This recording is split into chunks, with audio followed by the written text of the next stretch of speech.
Aujourd'hui, je voudrais partager le message sur l'Évangile de Jean, chapitre 6, du verset 5 à 7. Je lis le passage.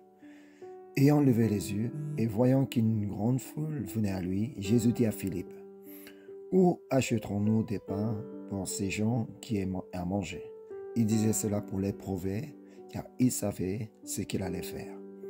Philippe lui répondit, « Les pains qu'on aurait pour 200 deniers ne suffiraient pas pour que chacun en reçût un peu. » Aujourd'hui, nous célébrons le culte du dimanche de l'Action de grâce devant le Seigneur. En réalité, ce culte trouve son origine chez les pèlerins puritains anglais qui, en 1620, ont traversé l'océan pour rejoindre l'Amérique à la recherche de la liberté religieuse. Arrivés dans un nouveau territoire, ils ont dû faire face à d'immenses difficultés, manque de nourriture, maladies et un climat froid auquel ils n'étaient pas habitués. Durant cette première année, près de la moitié d'entre eux ont perdu la vie. Les survivants ont appris à cultiver la terre grâce à l'aide des Amérindiens qui leur ont enseigné comment planter du maïs, des haricots, des citrouilles et comment pratiquer l'agriculture dans ce nouveau pays. Ainsi, à l'automne 1621, lorsqu'ils ont enfin récolté leur première moisson, ils ont organisé une fête pour remercier Dieu, célébrant pendant 3 jours aux côtés des autochtones. C'est cet événement qui a servi de fondement au culte de l'Action de grâce et qui plus tard a conduit à l'établissement d'un jour férié national aux États-Unis. En réalité, un agriculteur ne peut jamais s'aimer avec l'assurance totale que sa récolte sera bonne. Même s'il fait de son mieux, il existe toujours des aspects qui échappent complètement à son contrôle. Le paysan ne peut pas maîtriser la météo. Face à des pluies torrentielles ou à une inondation, que peut-il faire? Devant la sécheresse ou la canicule, il n'a là encore aucun pouvoir. Malgré cela, il continue de semer. Pourquoi? Parce qu'il espère. Il espère qu'une récolte viendra. En fait, le paysan n'est pas quelqu'un à qui l'on garantit le résultat. Il est plutôt quelqu'un qui attend avec espérance. Je pense que nous, croyants, ressemblons beaucoup à ces agriculteurs. Nous qui croyons en Dieu ne sommes pas forcément ceux qui reçoivent exactement les résultats qu'ils désirent. Nous sommes plutôt ceux qui attendent avec confiance le bien que Dieu donnera. L'espérance du paysan peut sembler incertaine ou vague, mais la nôtre ne l'est pas, car le Seigneur nous fait des promesses à travers sa parole. C'est ce qu'on peut lire dans l'Évangile de Matthieu, chapitre 7, verset 11. Si donc, méchants comme vous l'êtes, vous savez donner de bonnes choses à vos enfants, à combien plus forte raison votre Père qui est dans les cieux donnera-t-il de bonnes choses à ceux qui les lui demandent? Amen. Nous devons bien comprendre cette parole. Notre Père céleste ne donne pas simplement aux hommes ce qu'ils demandent. Il leur donne ce qui est bon, ce qui est le meilleur pour eux. Car notre Père sait mieux que nous ce qui est réellement le meilleur pour chacun de nous.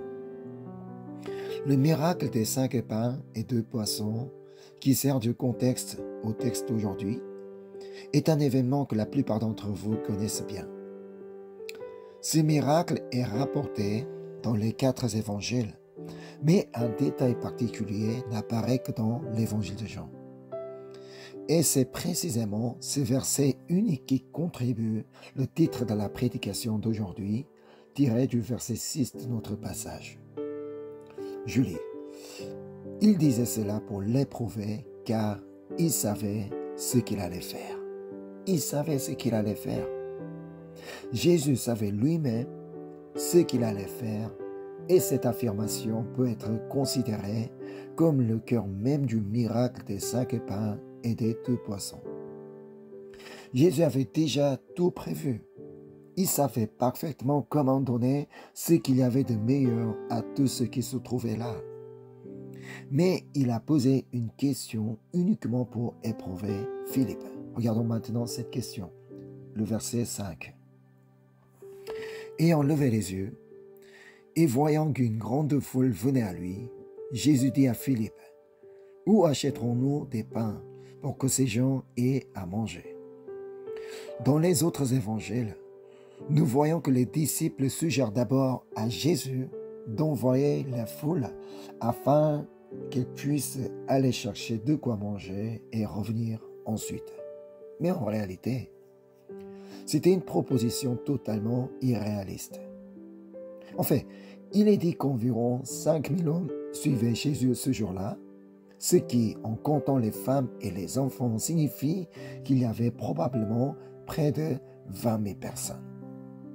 Comment une foule aussi nombreuse aurait-elle pu aller quelque part, trouver de quoi se nourrir, manger, puis revenir?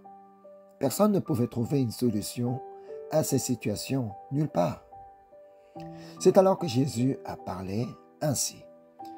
Dans Marc chapitre 6, verset 37, Jésus leur répondit, « Donnez-leur vous-même à manger. » Mais ils lui dirent, « Irons-nous acheter des pains pour 200 deniers et leur donnerions-nous à manger ?» Soudain, Jésus se tourne vers ses disciples et leur dit, « Donnez-leur vous-même à manger. » Surpris, les disciples lui demandent, « Seigneur, où pourrions-nous trouver du pain pour les nourrir, même si nous avons 200 deniers ?» Un denier étant le salaire d'un ouvrier pour une journée. Leur question signifiait, même si nous avions l'équivalent de 200 jours de salaire, comment pourrions-nous acheter assez de pain pour tant de gens? Ainsi, dans l'ordre que Jésus donne, donnez-leur vous-même à manger, il y avait un message caché. Vous savez bien que même avec 200 deniers, vous ne pourriez pas trouver de quoi les nourrir. Alors comment pouvez-vous penser qu'en les renvoyant, ils pourront trouver eux-mêmes de quoi manger? Finalement, Jésus savait parfaitement ce qu'il allait faire lorsqu'il leur a dit « Donnez-leur vous-même à manger ». Parmi tous ceux qui étaient présents, personne, excepté Jésus, ne connaissait la solution pour sortir de cette situation. Mais cela n'avait aucune importance car ils étaient avec Jésus. L'essentiel, c'est qu'ils étaient avec Jésus. Surtout, ils étaient avec celui qui savait exactement ce qu'il ferait. C'est une réalité extrêmement importante pour nous aujourd'hui. Celui qui sait parfaitement ce qu'il va faire nous a laissé, à la fin de l'évangile selon Matthieu, une promesse précieuse. Matthieu chapitre 28, verset 20. « Et voici, je suis avec vous tous les jours, jusqu'à la fin du monde. » C'est pourquoi, en ce moment même, il est avec nous et il restera avec nous jusqu'à notre dernier instant sur cette terre. Celui qui est avec nous est celui qui donne de bonnes choses à ceux qui les lui demandent. Autrement dit, celui qui est avec nous est celui qui sait parfaitement ce qu'il va faire. Voilà pourquoi nous avons des raisons de rendre grâce. Ainsi, dans Philippiens chapitre 4, versets 6 et 7, il est écrit « Ne vous inquiétez de rien, mais en toutes choses, faites connaître vos besoins à Dieu par des prières et des supplications avec des actions de grâce, et la paix de Dieu, qui surpasse toute intelligence, gardera vos cœurs et vos pensées en Jésus-Christ. » Du point de vue des disciples, la situation était suffisamment inquiétante. Comment aurait-il pu nourrir une foule aussi nombreuse? Mais puisque le Seigneur, qui était avec eux, savait déjà ce qu'il allait faire, il ne leur restait qu'à présenter leurs prières et supplications à Dieu dans la reconnaissance en lui faisant connaître leurs besoins. C'est alors que l'un des disciples, Philippe, amène un jeune garçon devant Jésus et lui pose une question. C'est ce qu'on peut lire dans Jean chapitre 6, verset 9. Il y a ici un jeune garçon qui a 5 pains d'orge et 2 poissons. Mais qu'est-ce que c'est là pour tant de gens? Selon l'évangile de Marc, Jésus dit à ses disciples, « Allez voir combien de pains vous avez. » Obéissant à cette parole, ils sont allés demander parmi la foule. Mais tout ce qu'ils ont pu trouver a été 5 pains d'orge et 2 poissons que possédait un jeune garçon. C'est pourquoi ils l'ont amené devant Jésus et lui disent, « Seigneur, ce garçon a 5 pains d'orge et 2 poissons, mais qu'est-ce que cela représente pour tant de gens? » Philippe demandait ainsi à Jésus tout en ayant déjà, au fond de son cœur, conclu que cela ne suffirait jamais. C'est pour cela que, comme nous le voyons dans Luc chapitre 9, verset 13, Jésus leur dit, « Donnez-leur vous-même à manger. » Mais ils répondirent, « Nous n'avons que 5 pains et 2 poissons, à moins que nous n'allions nous-mêmes acheter des vivres pour tout ce peuple. » À ce moment-là, les disciples, y compris Philippe, avaient déjà conclu, « Cela est impossible, Seigneur, il n'y a pas de moyen. » Cependant, Jésus savait parfaitement ce qu'il allait faire. C'est un point très important. Jésus savait parfaitement ce qu'il allait faire. Pour autant, il ne réprimandait pas les disciples, car il ne pouvait pas savoir ce qui allait se passer. Alors, à ses disciples qui pensaient qu'il n'y avait aucune solution, Jésus dit soudainement de faire asseoir les gens qui étaient rassemblés là. Jean chapitre 6, verset 10. Jésus dit, « Faites-les asseoir. » Il y avait dans ce lieu beaucoup d'herbes. Ils s'assirent donc au nombre d'environ 5000 hommes. Selon l'évangile de Marc, les gens se sont assis par groupe de 100 ou de 50. Mais en réalité, le fait que les disciples aient pu organiser ainsi les foules était déjà remarquable. En fait, à leurs yeux, il n'y avait manifestement rien à manger. Il n'y avait que 5 pains et 2 poissons.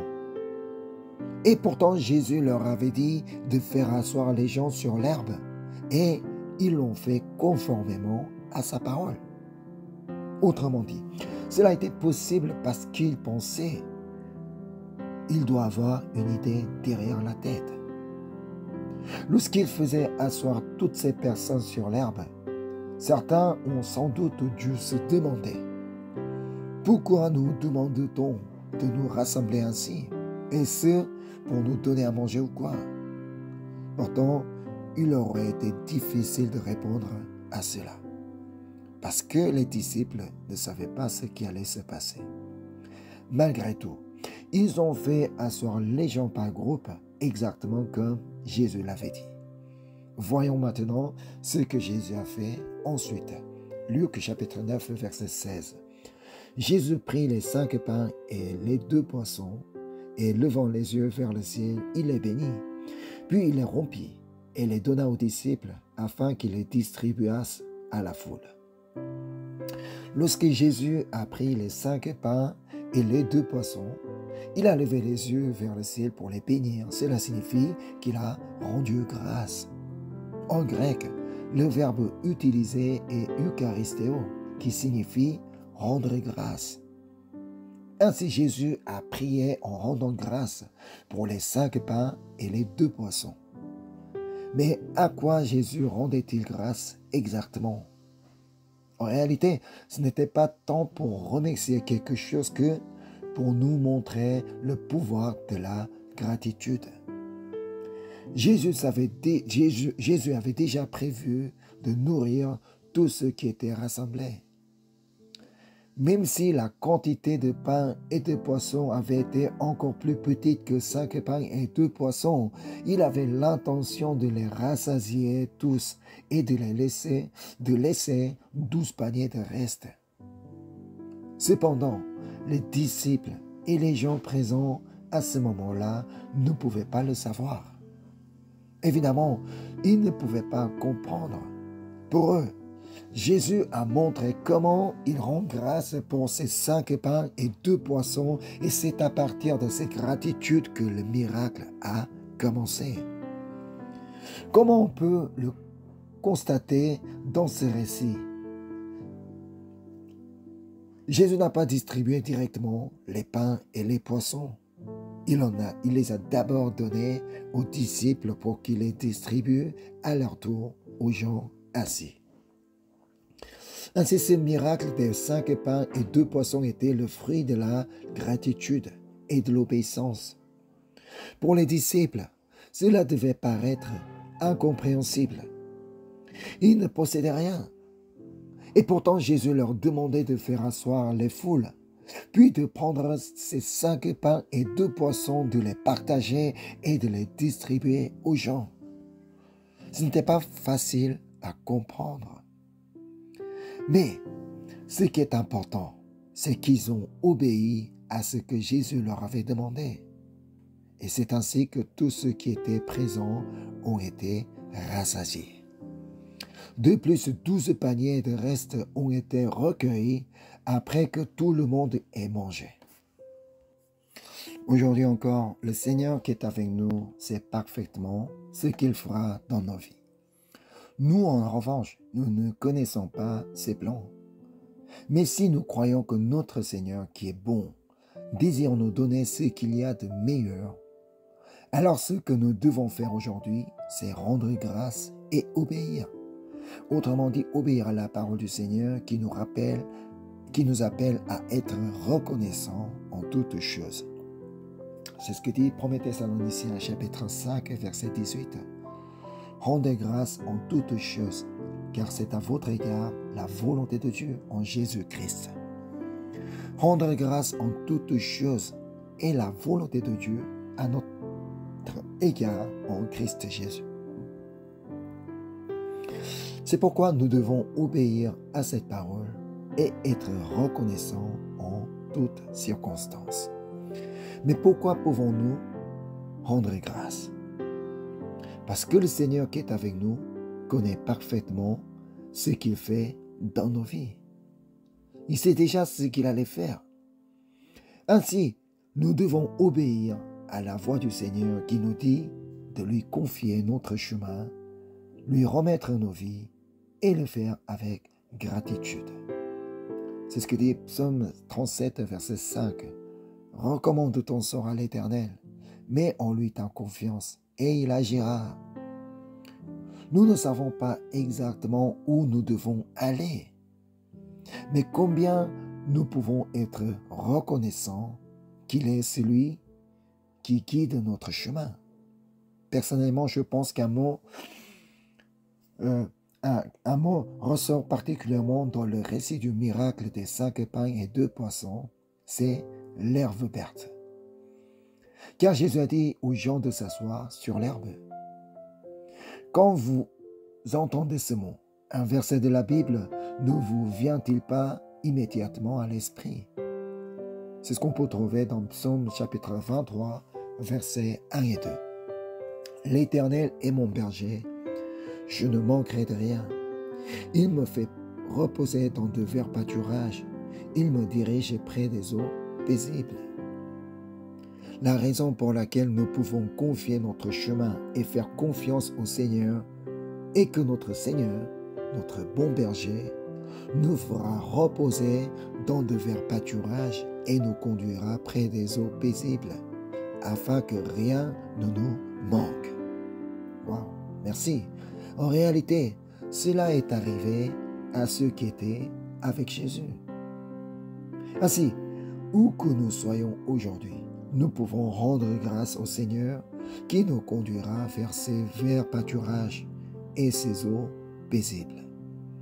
De plus, nous devons obéir à la voix du Seigneur qui nous dit de lui confier nos fardeaux et le faire avec gratitude. C'est ce que dit Psaume chapitre 55, verset 22. Remets ton sort à l'Éternel et il te soutiendra. Il ne laissera jamais chanceler le juste. À quel point serait-ce fatigant et pénible si nous devions porter seuls nos fardeaux toute notre vie? Mais combien nous pouvons être reconnaissants qu'il y a quelqu'un à qui nous pouvons les confier, de les remettre. Le Seigneur dit lui-même, « Venez à moi, vous tous qui êtes fatigués et chargés, et je vous donnerai du repos. » Parce que le Seigneur est là pour prendre nos fardeaux et nous soutenir. Nous avons une raison de rendre grâce. De plus, nous devons obéir à la voix du Seigneur qui nous dit de lui confier toutes nos actions et le faire avec gratitude. Proverbe chapitre 16, verset 3. « Recommande à l'Éternel tes œuvres et tes projets réussiront. » Comme je l'ai mentionné tout à l'heure avec l'exemple du cultivateur, nous ne sommes pas ceux qui peuvent garantir le résultat de ce que nous faisons, mais nous sommes ceux qui peuvent espérer le bien que Dieu nous donne. Je ne peux pas assurer le résultat de mes plans, de mon projet, mais je peux être reconnaissant d'espérer parce qu'il y a celui qui me donne ce qui est bon. De plus, nous devons obéir à la voix du Seigneur qui nous dit de lui décharger toutes nos inquiétudes et le faire avec gratitude. C'est ce qu'on peut lire dans 1 Pierre chapitre 5 verset 7.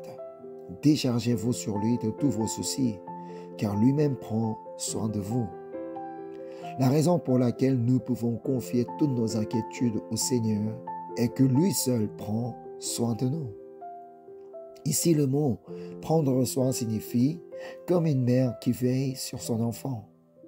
C'est seulement en comprenant ce que dit le livre d'Ésaïe que nous pouvons véritablement remettre nos inquiétudes entre les mains du Seigneur. Que dit Ésaïe chapitre 49 verset 15? Une femme oublie-t-elle l'enfant qu'elle allait? N'a-t-elle pas pitié du fruit de ses entrailles? Quand elle l'oublierait, moi, je ne t'oublierai point. Amen. Rien qu'en lisant ces paroles, n'est-il pas naturel de rendre grâce? Nous pouvons croire que nous avons une raison de rendre grâce, car le Seigneur ne nous oublie jamais. Ainsi, nous n'avons pas besoin de vivre en nous inquiéter seuls. Puisque le Seigneur prend soin de nous, si nous lui confions nos inquiétudes et le remercions, que dit l'Épître aux Philippiens qui se passera dans nos vies? Revoyons Philippiens chapitre 4, versets 6 et 7. Ne vous inquiétez de rien, mais en toutes choses faites connaître vos besoins à Dieu par des prières et des supplications, avec des actions de grâce. Et la paix de Dieu, qui surpasse toute intelligence, gardera vos cœurs et vos pensées en Jésus-Christ. Je crois que dans le cœur et l'esprit de tous ceux qui ont vécu le miracle des 5 pains et 2 poissons, la paix de Dieu a abondé. Ils ont pu être en paix physiquement, rassasiés par la nourriture, et aussi en paix spirituellement, en étant émerveillés par ce miracle extraordinaire. Pour le répéter encore une fois, la raison pour laquelle nous pouvons rendre grâce aujourd'hui est que le Seigneur qui est avec nous connaît parfaitement ce qu'il fera dans nos vies. Il a déjà un plan parfait. Je ne sais pas ce que l'avenir me réserve. Je ne peux pas connaître. Mais je peux être reconnaissant car celui qui connaît mon avenir prend soin de moi. Si nous obéissons à la parole du Seigneur qui nous appelle à rendre grâce en toutes choses, même dans des situations où c'est difficile, je crois que nous verrons dans nos vies des miracles semblables à celui des 5 pains et 2 poissons. Ainsi, en obéissant et en rendant grâce au Seigneur qui sait parfaitement ce qu'il fait, non seulement nous expérimenterons des miracles dans notre vie, mais aussi la paix de Dieu remplira notre cœur et notre esprit. Je vous bénis, vous et moi, au nom de Jésus-Christ. Amen. Je vais prier. Seigneur, merci parce que tu es avec nous. Merci parce que ton amour est tellement grand. parce que ta grâce est immense.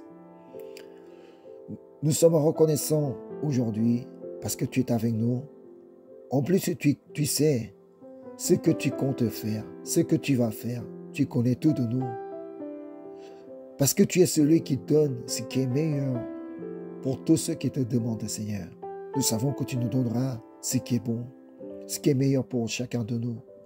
C'est la raison pour laquelle nous voulons passer toute notre vie à te rendre grâce, Seigneur. Nous voulons toujours rester reconnaissants de tout ce que tu fais, Seigneur. Merci encore une fois pour tout ce que tu as fait dans notre vie, pour tout ce que tu fais actuellement dans notre vie et pour tout ce que tu feras dans notre vie.